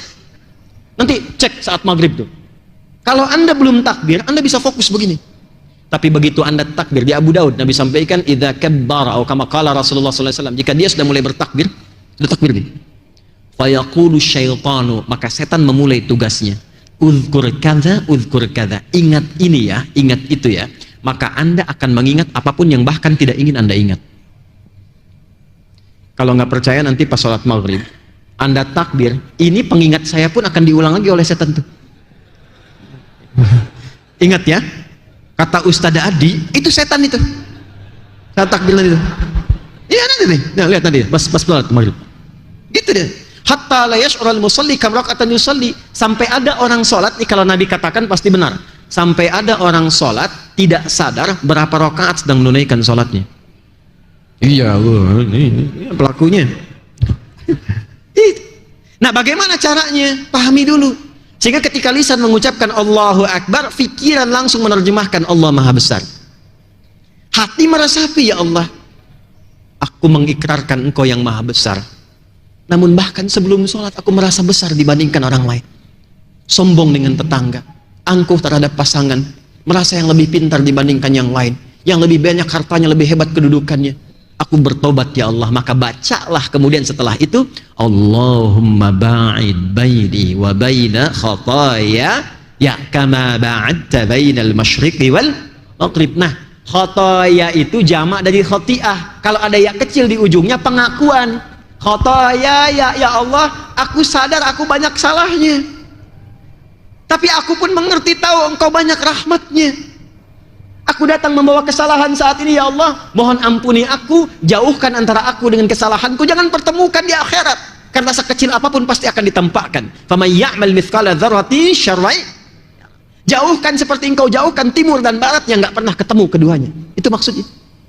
Atau Anda ingin baca, wajjahtu wajhiya lilladzi fataras samawati wal hanifan muslima wa ma ana minal, perhatikan, inna salati wa nusuki wa mahyaya wa mamati lillahi rabbil la syarika lahu wa bidzalika umirtu wa ana minal muslimin wa ana awwalul muslimin. Ya Allah, aku taubat, aku pasrahkan diriku sepenuhnya sekarang kepadamu, penguasa langit dan bumi dan semesta alam seluruhnya. Kalau aku sholat selama ini, aku ibadah ya Allah, aku hidup karena ketetapanmu, walaupun kau wafatkan aku sekarang, wa mamati, itu kalimatnya, kalimat kesadaran, sekalipun kau wafatkan aku dalam sholat saat ini, aku ikhlas ya Allah, namun ampuni dosa-dosaku. Itu maksudnya. Makanya kalau sujud tenang, tiba-tiba ya ayat Tuhan nafsul mutmainnah, tenang. Tapi jika engkau berikan aku kesempatan untuk beraktivitas lagi setelah sholat ini, maka mohon ya Allah, perhatikan, jadikan semua aktivitasku sebagai tanda kepatuhanku untukmu, wa ana minal muslimin. Itulah tilawah. Itulah tilawah. Jadi begitu Anda mengerjakan semua bacaan dalam sholat, terasa ke jiwa. Kan semua bacaan sholat itu akumulasi hidup kita. Pengen punya ampunan, dapat ampunan. Pengen rizki dilimpahkan, pengen disehatkan, pengen diberikan perlindungan, pengen dirahmati. Duduk di antara dua sujud, sambil duduk bacanya enak. Rabbighfirli warhamni wajbur warfa'ni warzuqni, minta rizki. Tuh. Kalau kita paham Rabbighfirli, Allah ampuni aku, mungkin karena banyak salahku, sekarang kesehatanku engkau uji, atau karena cintamu kepadaku engkau uji. Ya Allah, mungkin harta ini belum aku dapatkan rezeki dengan lancar karena ada maksiat dariku. Rabbighfirli warhamni, sayangi aku, wajburni, lindungi ya Allah, ada banyak orang kadang-kadang ingin menyakitiku. Warzuqni, berikan aku rizki. Paham? Itu dibaca Masya Allah, subuh aja udah 2 kali ya. Habis sholat minta lagi karena nggak paham. Ya Allah, anugerahkan aku rizki. Kata malaikat, yang tadi apa dalam sholat? Yang tadi warzuqni. Nah, ini baru latihan dalam ibadah. Saya tutup dalam muamalah. Muamalah itu praktek harian. Maka caranya keluarkan secara tematik. Contoh, teman-teman di sini ada pengusaha ya, pedagang ya. Kenapa Anda nggak mengeluarkan ayat bisnis saja di Quran? Pebisnis keluarkan tuntunan bisnis dalam Quran. Keluarkan ayatnya. Ayat-ayat bisnis. Kaji ini sesuai profesi Anda. Yang pokok pelajari sholat misalnya, puasa, zakat. Tapi profesi Anda, apa yang di situ Anda kerjakan profesinya? Keluarkan ayatnya. Di sini ada diplomat, keluarkan ayat-ayat diplomasi. Di sini ada pengajar, keluarkan ayat-ayat ilmu. Nah, topik ini berhasil dirinci oleh para imam-imam besar sampai mereka membuat rincian contohnya dan petunjuknya dari Nabi langsung. Ada ayat ini, teknis mengamalkannya bagaimana? Ada ayat ini, detailnya seperti apa prakteknya? Maka di antara imam yang mengumpulkan semua itu dan menuliskan di kitab, di bukunya sampai jadi panduan yang kita baca sampai dengan saat ini mudah diakses, namanya Al-Imam Al-Bukhari. Imam Al-Bukhari itu nama aslinya Muhammad, punya bapak namanya Ismail, punya kakek namanya Ibrahim, kakek buyutnya Al-Mughirah, yang buyutnya Al-Bardizbah, tinggal di kecamatan Ju'fah, Kabupaten Bukhara, Provinsi Khorasan, negara Uzbekistan sekarang. Karena bukan dari Arab, maka ada tradisi mengenalkan wilayah, menunjukkan Islam sudah sampai ke tempat saya. Maka rumusnya tambah al di depannya, ujungnya ganti dengan i. Saya dari Bukhara, saya Al-Bukhari. Imam Nawawi dari Banten, Anan Nawawi Al-Bantani. Syekh Yasin dari Padang, ana Yasin Al-Padangi. Syekh Ahmad Khatib dari Minangkabau, ana Ahmad Khatib Al-Minangkabawi. Ya. Pak Ferdi misalnya dari Citra Grand, mau umrah, mengenalkan ke Mekah, ana Ferdi Al-Citra Grandi Al-Jaka Sampurnai Al-Bekasi. Nah, Imam Al-Bukhari menulis kitab. Masih ingat nama kitabnya? Sahih Al-Bukhari. Nah, itu tuh kependekannya. Kitab lengkapnya judulnya begini: Al-Jami' As-Sahih Al-Musnad Al-Mukhtasar min umuri Rasulillahi sallallahu alaihi wasallam wa sunanihi wa ayyamihi. Itu nama lengkapnya. Kitab ini saya susun dengan tema yang beragam. Al-Jami namanya. Ada 4 jenis kitab hadis: Jami, Sunan, Mu'jam, Musnad. Jami itu kitab yang isinya komprehensif secara tematik. Aku susun, kata beliau, dengan topik-topik terkait petunjuk Nabi, terkait kesehariannya, bagaimana keseharian Nabi 24 jam. Dan bimbingan yang Nabi berikan kepada masyarakat masa itu. Beliau bagi menjadi 97 topik. Jadi di hadis Al-Bukhari itu ada 97 tema, Pak, Bu. Nanti caranya beliau susun. Ayatnya dulu, baru hadisnya. Ayatnya dulu, baru hadisnya. Contoh, dari 97 ini pernah Bapak Ibu merasakan keimanan yang naik turun? Iman kuat, semangat sampai tahajud dibela-belain ya. Puasa sunnah dikejar-kejar. Saat sedang turun, maaf yang fardu pun kadang tertinggal. Pernah merasakan suasana begitu? Bagaimana caranya menaikkan iman dan dijaga supaya nggak turun?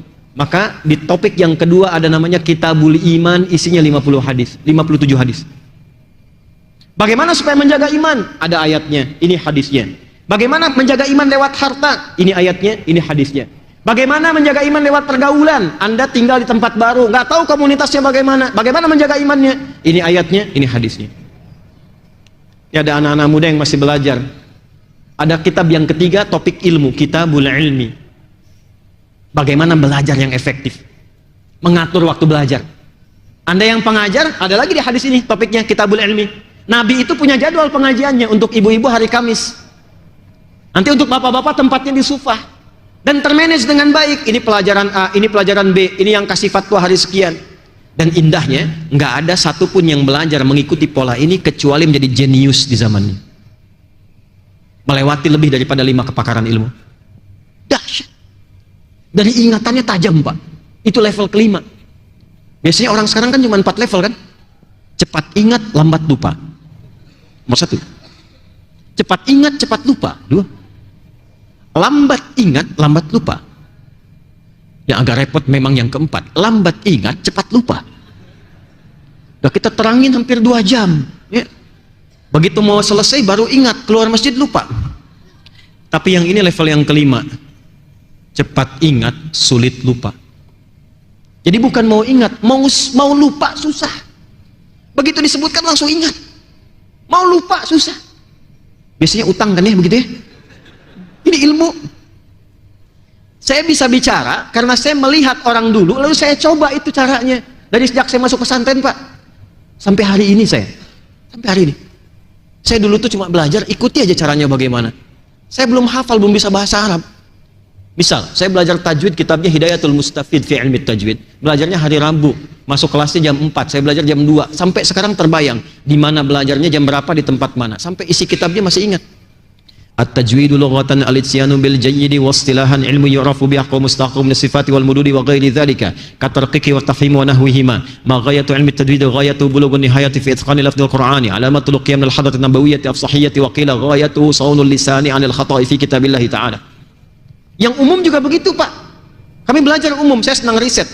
Untuk menyimpulkan hukum musik itu bagaimana, saya meriset itu sampai ke notasi. CDF, GABC, GABC, DFIS, G, DFIS, G, ABCIS, D, ABCIS, D, FIS, A, FIS, A, BCIS, DIS, E, BCIS, DIS, E, FIS, AIS, B, FIS, AIS, B, CIS, DIS, AIS, FIS, CIS, AIS, FIS, AIS, BIS, CIS. Apakah Ustadz bisa main gitar? Tidak. Main piano? Enggak. Karena saya jalurnya di Quran gitu. Jadi enggak terlalu cocok juga dengan itu. Tapi saya riset untuk mengetahui hukum. Itu cepat. Dan ternyata di California itu ada riset.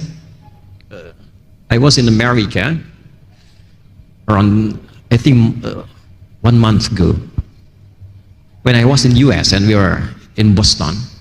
Paham nggak? Paham ya, insya Allah ya. Pegal juga. Itu there was information, ya, itu ada satu informasi penting. Ternyata di University of California itu ada riset menyebutkan bahwa kapasitas memori manusia itu paling sedikit 100 juta gigabytes. Yang paling dahsyat, riset dari profesor, seorang dokter dari Maroko tinggal di London. Begitu meriset ahli Quran, yang dia baru hafal Quran dengan cara yang benar, ditunjukkan oleh beliau, ternyata kecerdasannya akan meningkat 3 kali lipat dari manusia biasa. Alasannya sederhana, karena dia sudah hafal 52.000 kosakata.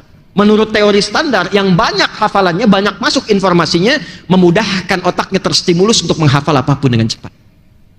Itu Quran. Maka sekarang keluarkan. Nanti sambungkan dengan hadis yang lain. Misal, Di hadis sahih disampaikan la taqumus sa'atu illa. Di antaranya apa? Taqarrubul aswaq. Akan tiba satu masa menjelang-jelang ke akhir, pasar mudah diakses. Mudah diakses. Dulu ibu berangkat ke pasar pakai ojek, pakai angkot, pakai mobil, turun belanja. Sekarang keluarkan handphonenya, klik datang. Hadisnya ada. Isyarat ke situ. Kenapa Anda tidak bikin teknologinya sekarang? Sekompleks Citagren yang muslim dan sekitarnya bikin aplikasi khusus. Siapa yang bisnis A, bisnis B, bisnis C? Yang butuh klik ke situ. Roda perekonomian berputar di situ. Dapatkan di situ, supply-nya ke situ, demand-nya di situ berputar. Praktekkan ininya. Lalu sambungkan ke Masjid An-Ni'mah. Bikin aplikasinya, zakatnya langsung klik masuk ke sini. Infaknya klik masuk ke sini. Masjidnya punya database, siapa yang kekurangan di sekitaran ini? Dibuka setiap Jumat. Bikin database-nya, siapa yang dokter di sini? Siapa yang pengusaha? Jadi diumumkan yang sakit, yang nggak sempat ke rumah sakit, insya Allah hari ini dokter A yang akan memberikan bimbingan gratis. Hidup masjidnya, itulah Quran, itulah hadis. Dulu begitu. Maka orang senang ke masjid, ditunggu, jamaah itu ditunggu, datang berangkat kenalan. Datang ini datang sholat berangkat pulang, datang berangkat sholat pulang, nggak kenal siapa yang duduk di sampingnya. Itu bukan jamaah namanya. Jelas? Ah, inilah Quran. Jadi mulai sekarang cara berinteraksinya, keluarkan topiknya, keluarkan temanya. Bapak yang di kesehatan, yang dokter, yang perawat, ya, yang di bidang itu ada Kitabul Marid. Nanti ada yang di militer misalnya, ada lagi tuntunannya. Yang di pemerintahan, birokrat, diplomat, ada Kitabul Imarah. Semua ada. Keluarkan. Nah, itulah Al-Quran sebagai petunjuk berkehidupan. Saya tidak menginginkan setelah ceramah ini, Quran itu hanya tersimpan dalam bentuk tulisan di mushaf. Hidupkan dalam perilaku. Keluarkan dalam bentuk akhlak. Katanya ngaji, tapi kok lisannya masih senang mencaci. Kok bisa pulang pengajian mencela temannya yang lain? Belajar apa? Di Quran kan katakan saling menyayangi, saling bersatu. Wa'tasimu bihablillah, bersatu, wala tafarraqu, jangan terpecah belah. Mana prakteknya? Bicara yang baik-baik, mana prakteknya? Jauhi pencurian, jauhi korupsi, mana prakteknya? Cukuplah kembali kepada Quran, maka Quran akan membimbing kita menjadi manusia mulia yang dirahmati oleh Allah Subhanahu wa taala. Jelas sampai sini? Paham? Baik, kalau sudah dipahami, saya kira ini adalah pengantar awal kajian saya berada di masjid ini. Dan mudah-mudahan juga bukan menjadi kunjungan yang terakhir ke sini untuk kita bersilaturahim. Jadi mudah-mudahan awalnya dibuka dengan Al-Quran, dan insya Allah menjadikan kita jamaah di dunia dan jamaah di akhirat bersama Rasulullah Sallallahu Alaihi Wasallam. Saya tutup hadisnya, khairukum, jika ingin jadi orang baik, man ta'allamal Qur'ana wa 'allamah. Pelajari Quran dengan sungguh-sungguh, ajarkan, hidupkan, praktekkan dalam kehidupan kita. Ya, insya Allah di sini rutin jamaah ada berapa, Pak? Ada yang belajar Quran, mengkaji full ya? Lihat sini, step terakhir menghafal. Sebelum saya tutup, saya minta 5 menit sedikit.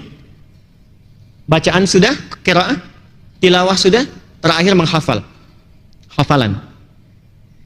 Antum pebisnis, mau rapat, mana petunjuk Qurannya? Bawa mushaf kelamaan, hafalin ayatnya. Ibu bawa ayat ke rumah tangga, hafalkan. Dijamin oleh Allah, Quran itu satu-satunya kitab suci yang mudah dihafalkan. Insya Allah kita sudah praktekkan. Bahkan ada orang yang hafal Quran itu cuma 25 hari, 30 juz, 24 hari. Ada yang rekor saat karantina di tempat kami di At-Taisir 14 hari. Dan lintas usia, ada yang 50 tahun, ada yang 82 tahun, ada yang 70 tahun, ada yang 25 tahun, ada yang 22 tahun. Ternyata mudah untuk dihafalkan. Maka step yang ketiga adalah al-hifdzu, menghafal Quran. Kalau sudah sampai ke level ini, Allah akan berikan hadiah yang istimewa. Di dunianya dijaga oleh Allah, anaknya hafal, ayah ibunya diberikan keberkahannya. Pak, antum kumpulkan harta ya.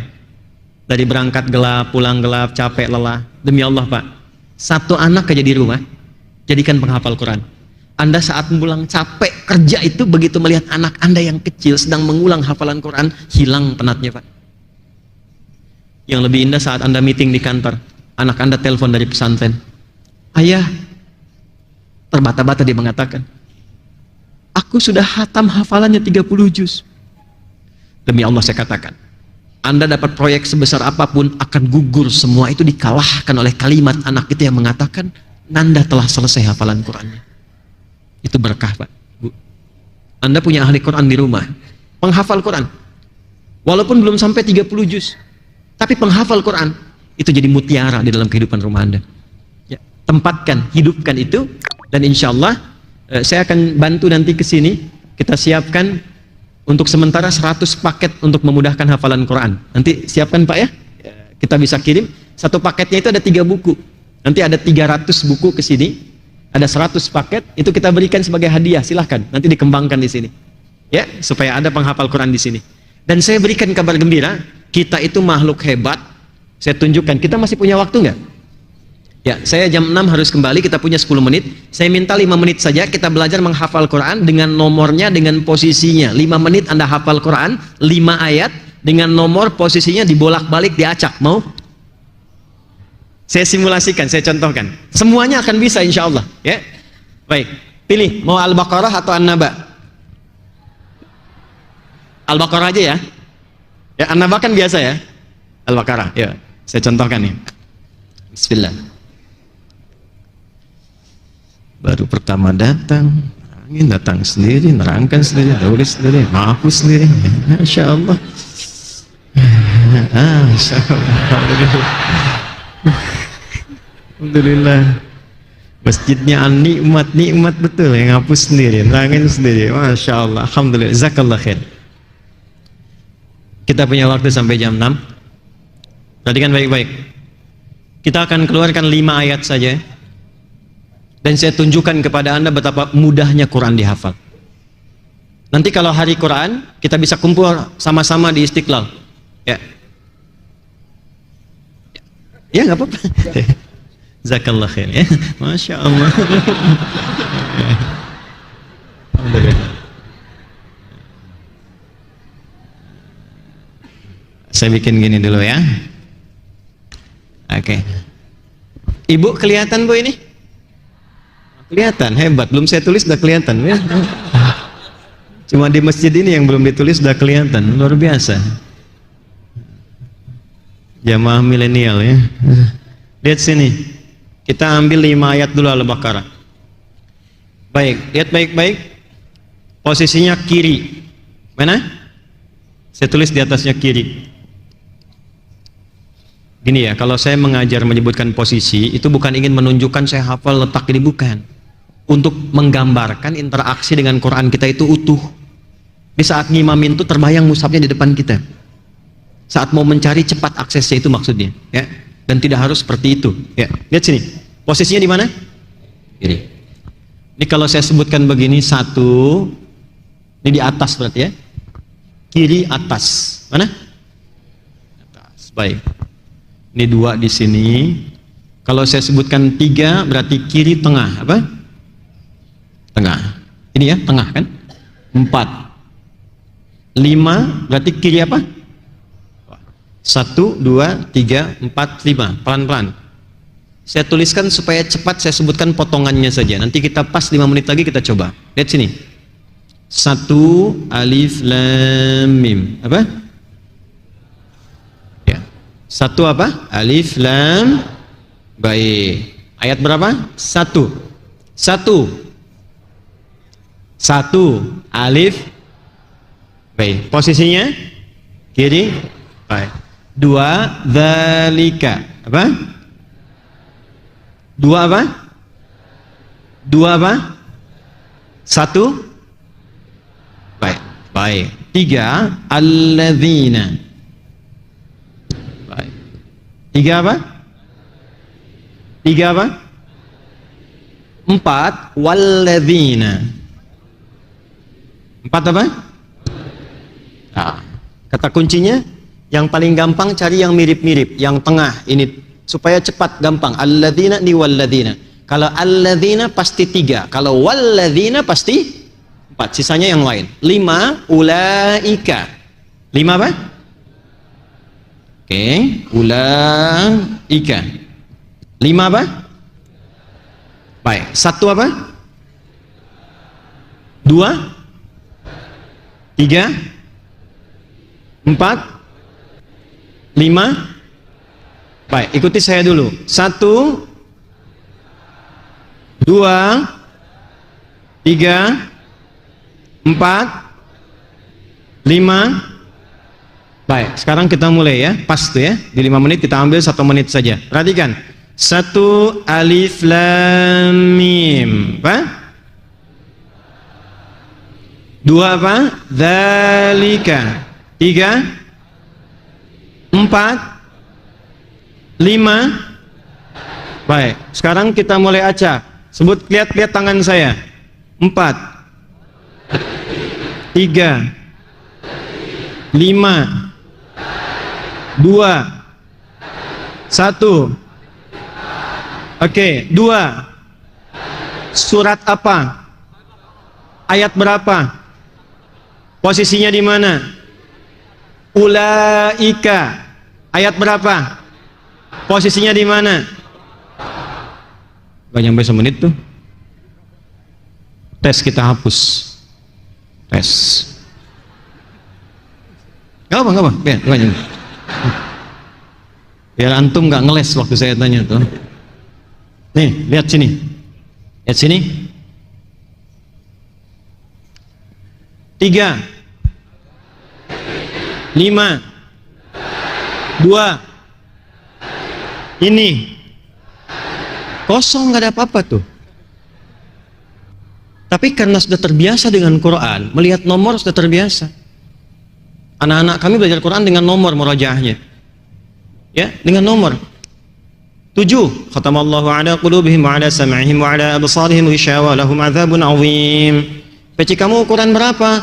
Innal ladzina kafaru sawa'un 'alaihim anzartahum. Itu pakai itu. Ustaz Adi, anak ada berapa? Ulaika ala hudam min rabbihim wa ulaika humul muflihun. Istri alif lam mim. Apakah ada rencana poligami? Shadaqallahul azim. Ya. Nah, itu ya. Baik, saya kira semangat ya. Mulai sekarang hidupkan Quran, semarakan Quran, dan insya Allah jadi kenikmatan sampai kembali kepada Allah Subhanahu wa Ta'ala.